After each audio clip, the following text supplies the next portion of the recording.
नमस्कार दोस्तों, मैं नीलेश मिश्रा और आप सभी लोगों का इस वीडियो में स्वागत है। इजराइल ने हाल ही में यमन के खिलाफ एक महत्वपूर्ण सैन्य अभियान चलाया है। यह पहली बार है जब इजराइल ने अपने क्षेत्र से इतनी दूर हमला किया है।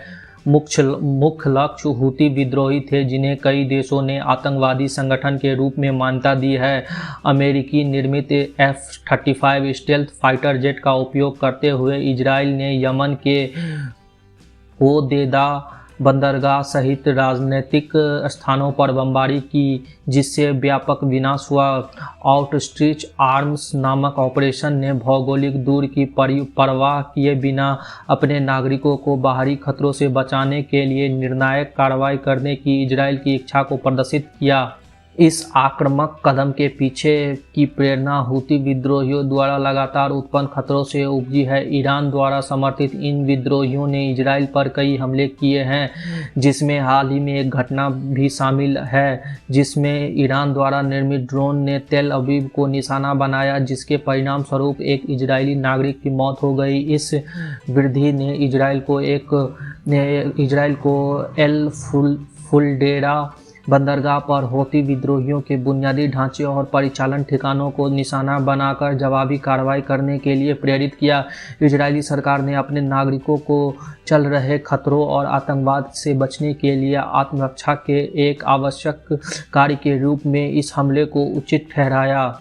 यमन पर इजराइल के हमले के भू राजनीतिक इम्प्लीकेशन बहुत गहरे हैं। यह ऑपरेशन मध्य पूर्व में गठबंधनों और शत्रुता के जटिल जाल को रेखांकित करता है। इजराइल के सक्रिय रुख को खुफिया जानकारी और संयुक्त राज्य अमेरिका के समर्थन प्राप्त है, जिसने हूती विद्रोहियों को वैश्विक आतंकवादी संगठन घोषित किया है। हालांकि अमेरिका ने सीधे तौर पर इस ऑपरेशन में भाग नहीं लिया, लेकिन खुफिया जानकारी के उसके प्रावधान और उन्नत सैन्य उपकरणों के इस्तेमाल ने मिशन की सफलता में महत्वपूर्ण भूमिका निभाई।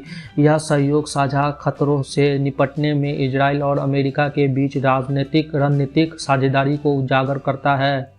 होदेदा बंदरगाह पर का विनाश रूप से महत्वपूर्ण था, क्योंकि इसे ईरान ने हूती विद्रोहियों को ड्रोन की आपूर्ति के लिए एक महत्वपूर्ण बिंदु माना जाता था। इस बंदरगाह को निशाना बनाकर इजराइल का उद्देश्य हथियारों के प्रवाह को बाधित करना और विद्रोहियों की आगे के हमले शुरू करने की क्षमता को बाधित करना था। इजरायली सरकार ने इस बात पर जोर दिया कि ऑपरेशन का उद्देश्य नागरिकों को नुकसान पहुंचाना नहीं था, बल्कि विद्रोहियों द्वारा उत्पन्न खतरे को खत्म करना था। व्यापक संदेश स्पष्ट था, इजराइल किसी भी राष्ट्र या समूह के खिलाफ निर्णायक रूप से कार्रवाई करेगा जो उसकी सुरक्षा के लिए खतरा पैदा करता है, चाहे वह कितनी भी दूर पर क्यों न हो।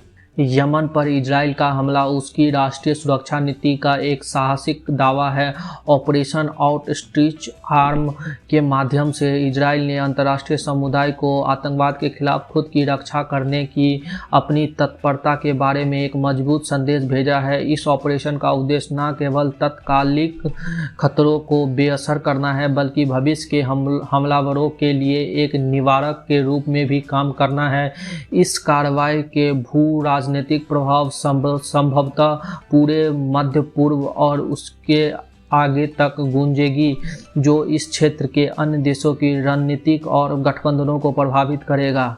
मैं आपसे जल्द ही मिलूंगा दूसरे वीडियो में। तब तक आप सभी का बहुत बहुत धन्यवाद। मुझे आशा है कि यह वीडियो मनोरंजक था। इसके अतिरिक्त यदि आपको यह आनंददायक लगे तो इसे अपने दोस्तों के साथ साझा करना ना भूलें। अगले वीडियो में हम मिलेंगे। टिल देन, जय हिंद, जय भारत।